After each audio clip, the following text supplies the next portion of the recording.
Hey Aries, welcome to White Mirror Oracle, and happy birthday to all the Aries babies out there. Woohoo! I love you so much, and I am so excited to do this reading for you. We're gonna do a general reading for April, as well as baked in a little bit of the eclipse that's happening in your sign, solar eclipse. So let's go ahead and dive into it. All right, you guys. With that being said, I also want to let you know that this is a general reading, and if it doesn't feel like it pertains to you, it probably doesn't. You can go ahead and watch your other rising sign, moon sign, or Venus sign if you want to. Especially when we talk about the eclipse, it's really good to look at the rising sign, because the rising sign applies to what houses it affects, and therefore you can, get to know a little bit more where in your life it actually, will eclipse, so to say. Now, yes, again, happy birthday, my beautiful Aries. My dad's birthday is today, and we're on the 25th. And in 2 days, one of my brother's birthday is, my stepbrother, my brother, and then another 3 days, my stepbrother. I always get those dates confused. And my son's birthday is coming up as well. So I have a lot of Aries in my family and in my chart. Let's go ahead and see, my beautiful Aries. Oh, hold your horses. I think I forgot one of my besties' birthday. So Mihaela, happy birthday, baby. I am so sorry I forgot your birthday. It's been chaos here, but I love you and I think about you, and I will send you a little song. Now let's get into it, all right, you guys? We're gonna do tarot and we're gonna do oracle cards. Aries, my beautiful Aries. So let's see. How are you guys doing overall? How has the eclipse been so far? So let's just talk a little bit about the eclipse. I'm not an astrologer, it is my hobby, and let's just go ahead and talk about it. And you can always check out your birth chart and see how it applies to you, all right, you guys? Now, also make sure to hit that like button and subscription button if you haven't already. I really appreciate it. And it also helps this channel out to just grow and expand further like we all want, right? I mean, not everybody, but generally we all want that. Maybe you're dealing with people who don't want to grow, or maybe you're in a phase where you're like, I don't want to expand any further. I don't want to grow. I'm good as I am. Like, I can't deal with all this, growing pain, right? Could be the case, Aries. Could be the case. Or you're dealing with somebody who just doesn't want to grow, who's like stuck and like stubborn and like very fixed in their energy. And so maybe that's also a little bit difficult to you.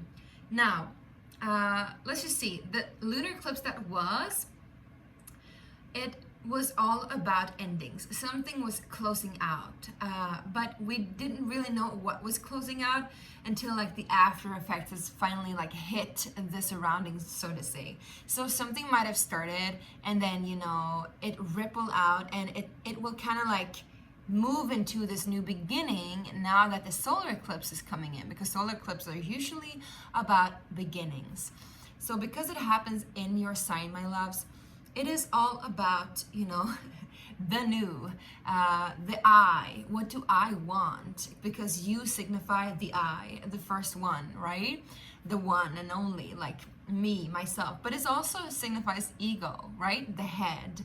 How we think about ourselves, what we believe about ourselves, the first house, how we represent ourselves, how we show up in the world as what I am, And with Pisces in the background, Pisces is all about, that consciousness, that is cosmic awareness, that you really don't have an ego. It just kind of flows everywhere. I'm not saying that Pisces don't have an ego. I'm just saying the energy of it, right? And I'm not saying that all Aries have a lot of ego either. It's just the energy, all right? We're all dealing with our stuff, right? So now it's all about, like, what do I want? What am I about? What do I need? But also, who am I? And where is my direction in life? So because this is in your first house, it is happening with your identity, perhaps how you show up in the world, perhaps you are creating a whole remake of who you are. You're getting to know deeper aspects of yourself that is like evolving and taking place. And maybe that's also where the growing pains comes in. But definitely new sides of yourself will come up to show. And I think that it is good sides. I don't think it's a bad thing. Usually, nothing is really a bad thing, right? But usually when things are eclipsing out, like in lunar eclipses, like old murky stuff comes up to the surface, right? But then that solar eclipse comes and just like wipes it clean. And there you are, fresh and newborn. So it's some kind of identical, am I saying identical rebirth? Maybe you've had this kind of rebirth before. Maybe you're like, oh, I've been here before. But it's like an upgrade, like a new version, like 2.0, or 2.2 I'm hearing. Maybe there's something with 22, maybe you're born at a 22nd. Either way, I also just missed the 555 in the video recording. So maybe there was like some huge change that was happening, but you were like, I'm not partaking in that, And actually that's very applicable to my son. He was like, I'm not partaking in this change. Like he's really like making his decisions now. He's just turning 13. So it's a crazy time for him. Like being teenager and everything. Maybe you're dealing with a teenager. I know I am. But overall, it could be like you're like seeing the tower moment happen in somebody else's life or somebody that's close to you, and you're like, I'm not gonna go in there. I don't want that change. So it could be something like that too, like you taking a stance for what you are, what you need, what you believe in, right? Now, let's see. A little bit clearer with the tarot, and then we're gonna head into the advice with the oracle. Aries, Aries, Aries, Aries, Sun, Moon, Rising, and Venus. Love you guys. Thank you for being here with me. And again, sorry, Mihaela, I missed your birthday. I love you so much. All right, let's get into it. First, you got the Ace of Swords. So definitely some kind of clarity. I'm hearing clarity like you've never been in clarity before. I'm hearing eclair as well for some reason. What? Like eclair, isn't that a pastry, right? A French pastry. Eclair? What does that mean? So I'm like guided. I'm seeing the eclair. I know these are really weird analogies, but I'm seeing the eclair, right? It's like the soft thing in the middle, and there's like shortbread or bread on top and below. It's almost like a sandwich. So maybe you're sandwiched in between something, or you're feeling that pressure, but that mushiness is also kind of sweet. It kind of savors the rhythm of life, I'm hearing. I hope you get this analogy. I almost don't. Also, what I'm hearing here is that, the Sleeping Beauty? And there were several princes that tried to wake her up and cut through the thorns, because you can see a little bit of like, there's growth here, right? Cutting through the thorns, cutting through the web of the thorns of the roses. And we got roses in the background too. But they just couldn't, because it all grew up again, It was impossible, like it was mission impossible. And then in came Tom Cruise. No, I'm just kidding. In came this knight in shiny armor. He felt this calling. He didn't know what it was. He wasn't like searching for a princess. He wasn't searching for this castle. He was just wandering about in the woods like 100 years later, talking about dating minors. Sorry, it's highly inappropriate jokes. What's that? You guys, maybe you like that kind of humor. I hope you get it. I'm so sorry if it was inappropriate. I am not at all a fan of anything having to do with dating minors, but I don't mind age gap and dating. Maybe you're dating somebody that's really older than you though. Not 100 years like the prince. Sorry. Oh my gosh. I feel so embarrassed. I don't know why I'm pulling all these jokes on you guys. So there must be something there as well, my loves. Maybe you like stuck in a really uncomfortable situation again with the eclair. So weird. And it's almost like this weird situation too. It's like, how am I supposed to deal with this? But suddenly you get this strong epiphany, or at least the strength to cut things away, or at least some kind of pull towards that you need to cut something away, because you know that there's something really good on the other side, but you don't know what it is. You have no clue. Like this prince, he didn't know that he was supposed to, you know, cut away all the roses and climb up the tower and kiss the princess. Like it was just something that unfolded naturally. So I would say listen to your intuition, listen to what is guided, and it will guide you to cut away that which is in the way for whatever you're reaching towards, because there's a gift at the end of the tunnel, I'm hearing. Let's see what the gift is. Aries, what is the gift from my beautiful Aries? We got King of Coins together with a Hierophant. All right, you guys. So there is some kind of contract. Could also be marriage, of course, but there is some kind of higher level commitment. And because this is the King of Coins, yes, you could definitely be dealing with a Taurus, Capricorn, Virgo, marrying them and all of that. But I don't really see that like as clear here. Again, Eclair. Maybe you're dealing with somebody named Claire as well. Maybe your name is Claire. So stick to the subject, Aries. So this is something that is coming in, or something that you're reaching at the end of this cobweb that you're cutting away through this epiphany, is so much stability. It's somebody that you can always count on. It's somebody that will always have your back. Somebody that might be slow moving, and it will feel safe. It will definitely feel safe. It's a higher level commitment. So this is a commitment that is probably written in your soul contracts. Probably, you know, this is something that has been bound for life, I'm hearing as well. Interesting. If you're committing to or investing in some kind of new spiritual or religious practice, this will also give back a lot. I'm also seeing that you will reach some kind of epiphany perhaps during nighttime, or perhaps when things are a little bit obscure, and all of a sudden you will like, aha, okay, this is it. Also, you know, again, you could be dealing with a Taurus, so there might be a Taurus waiting for you. Let's see if we can clarify. What is the King of Coins, please? And the Hierophant. Two of Swords. There's this indecisiveness. It's almost like you're stuck between a rock and a hard place. But the message is to reach within, to like see with the all-seeing eye, to not see with the, I'm hearing with the former self. So like, don't see things as you used to see them. Rather, try to see them from a new, fresh perspective. Look inwards and see if you can see some kind of epiphany there. I'm also seeing that you're walking through some kind of fire. So there's some kind of cleansing and purifying process here. What is this purifying process? Because you're reaching, baby. You're reaching to the 10 of Cups. So you've been through many trials and tribulations to reach this happy family, happy home, all dreams coming true kind of energy. But because you didn't give up, you know, this could also be you, my loves, that you just didn't give up and you've reached like a new level of you where you're committing to yourself. But again, if this is somebody or some kind of project that you're investing in, this will help you to get here. Now, the Two of Swords is pretty interesting because it talks about there's no black and white. There is no black and white. However, we got the Ace of Swords here. So there's some kind of healing that needs to be made too, and some form of alliance and alignment, I'm hearing. Alliance and alignment. What is this alliance?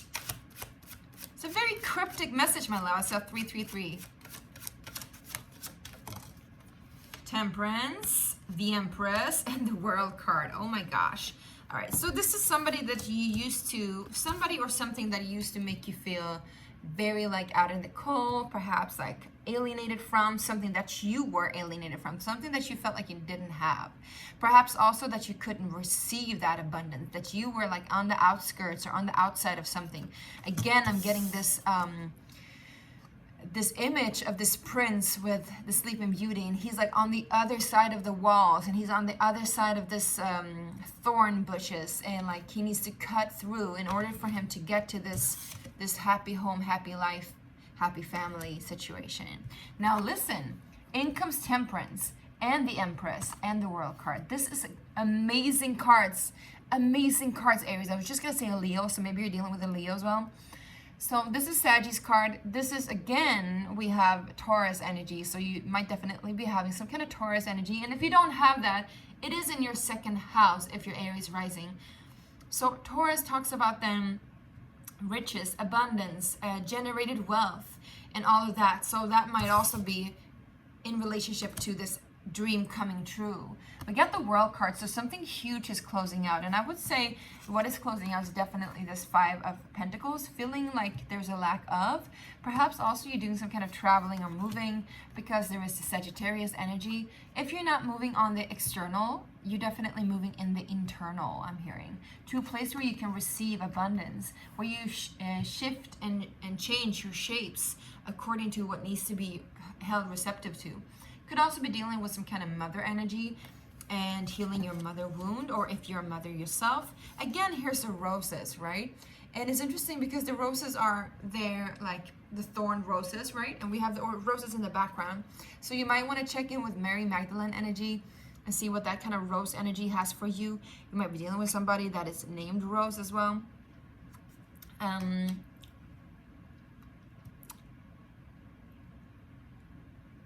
You've learned something about this mother energy, whether it is your own or somebody else's.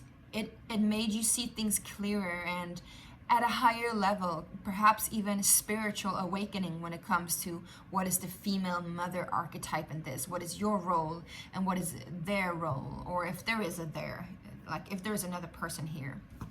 All right, you guys, let's just see what is the solar eclipse bringing in. What is the solar eclipse bringing in for Aries? I think we've already gone through that, but we just need some a little bit more clarity. King of Cups. Beautiful. So emotional stability, emotional maturity. Maybe you're dealing with somebody that comes in that is this really emotionally stable person. Could be Cancerian, for example, because we have the Empress card here too in the mother energy. Could be somebody that is really like wants to give and wants to cherish you. Could also be you, my loves, you Aries, that are in a place that you finally feel at peace with yourself. And even though, you know, it might be rocky in the sea, right? That's weird, like the sea isn't rocky. But, you know, maybe there's like somebody throwing stones in the water, I'm seeing, and the stones are falling down and falling to the bottom, but they're not really hitting the target. So it's almost like, even though they were like, maybe things coming at you, I don't see anything bad here though, but there has been a change. So maybe it's the thorns, you know, trying to not get like too scorned by the thorns or whatever you say when you're moving towards this prize or towards this empress or the princess or whatever and whoever this is. But you've been intact. Your heart is intact. Your emotional well-being is intact. And I would say even upgraded. Your emotional well-being is upgraded. If you are dealing with somebody in marriage or relationship, or you've been longing for that, I see that potentially coming in. I see it potentially being a high-level commitment, a very spiritual union, somebody who is very like in their divine feminine energy, if it's not you yourself that is stepping into your divine energy, divine feminine energy. Also, you know, there's a lot of maturity in the masculine department, so to say. There's the king, two kings here. We have the king of coins and the king of cups. So there's somebody who knows how to manage both their emotional energy as well as their physical energy. So they know how to manifest. And I think perhaps for them, there's a connection here. If you're dealing with somebody, there's a connection between the emotional realm and how they manage their energy in regards of their money and their well-being and their wealth. Like it's correlated, so to say. Whatever you're cutting away, interesting. Can we just get some clarity on what Aries is cutting away, please? There is some kind of karmic contract that has been a little bit off. And I think the balance is getting back in shape, I'm hearing. You know, could also be that you're dealing with a Libra that you're no longer worrying about. Again, there is some kind of legal contract that just haven't favored you that is now being dealt with. And perhaps it's been too much feminine energy, too much masculine energy, too much father and mother energy, you know? But there is a balance coming in because we also have the temperance here, right? So there's a balance, this high level awareness of balance, I would say. Can we get some clarification on the Justice card, please? Yeah, I think this is somebody who is pretty immature in the way that they handle their emotions. If this is you, my loves, you're done with that phase in life. Could also be a child that has a Cancer, a Scorpio, or Pisces energy. However, this is, apologies accepted, I'm hearing, but there's somebody here that causes or did cause some friction. It's a very childlike and innocent and naive energy. Maybe it's also you have been naive when it comes to energy of your heart and of your emotional well-being, and that's why you were in this contract. However, it left you kind of like high and dry. I feel like this contract, whatever it was that's leaving you or that has already left you, it feels like it already left you. It's already done, right? Because of this naivety and this innocence that was if this was you, it left you in a state of where you like in lack. It's almost like you were giving too much or over giving, Aries. Oversharing or like not really fully invested in. So the karmic balance was off. All right. I think we're going to leave it at that. We're going to take a oracle card and just see. And I'm going to use my own oracle deck called the Sacred Space Prayer Cards. They're exclusively available right now and 10 days to come. But after that, probably not anymore. So hurry up, my loves, and get one if you want one. It's available. You can just click the link. It's a Kickstarter campaign, so it's a crowdfunding campaign. It's all or nothing. You make a pledge and you get a good reward. You can get the actual deck. You can also get some cool merchandise. And yeah, check it out. See if it resonates. If it's something for you, you'll get your very own deck. I will sign it. Yours truly. Now let's see. What is the advice from beautiful Aries? Coming up quickly and in reverse. Interesting. We got number 37. Completing evolution. But it came up like this. So there was something that was going to be complete but just didn't. Also interesting because there might be a difficulty in completing something. And I think the difficulty is here. That you need to go inward and see like how can you end this dysfunction when it comes to this karmic contract or this commitment that you're in? And how can you evolve in that? Let's read about it. I hope this really resonated and helped. Please write some comments. Show some love. If you want me to, what do I say? Like if you want to share something, this is a safe space and I do not consent or allow any negative energy in here. So do remember that whatever you share here is always in a positive tone. It's not toxic positivity, of course. You can share what's going on. If you're having a difficult time, we're here to support you. All right, you guys? All right. Completing evolution. Let's read about it. Complete. Medicine. Be blessed at this very moment. You have now arrived at a completion. The circle is full and a journey complete. As all living life morphs and grows, you too are called to continue your evolution. But in this cycle, in this lesson of your life, all is done. You are called to freely move into the new of you. The new of you, like I said. Beautiful. For every ending, there is a new beginning. Yet as life transforms us, there are different cycles that close up before new ones begin. Now is a time for closure in your life. Perhaps you have reached a dead end on a journey that you simply cannot continue on. Maybe you are at a place in life where you finish a project, a phase, or a cycle that you are ready to complete. We always evolve and we always grow. If we don't, we will be stagnant and life will transform us for us. It kind of relates to what I said before, right? That there's some kind of resistance here, Aries, to open up and to do that final thing, that final chapter, to actually complete this evolution, because it is growing pains. It is a little bit painful. Closure is important on all levels for everyone. This card is telling you something you've poured a lot of energy into is now complete. Stop and celebrate what has been. The journey of this story is now over, and soon you will embark on a new one. Take your time here to give gratitude to yourself and to all that has assisted you to complete this cycle. If this is a karmic situation, like I said, a karmic contract, right? You are in this card. If this is a karmic situation you are in, this card tells you that it is now over. All that you needed to learn and exchange has already transpired, and you're free to move on. You're free. You're good to go, my loves. The mantra here says, I give thanks to all as I allow the new to enter. I release myself from the past and let it go in love. I am complete and in utmost gratitude. So be it and so it is. Right, Aries, again, happy birthday. I wish you an amazing birthday, and I hope this really resonated. Love you so much, and I'll see you soon. Bye.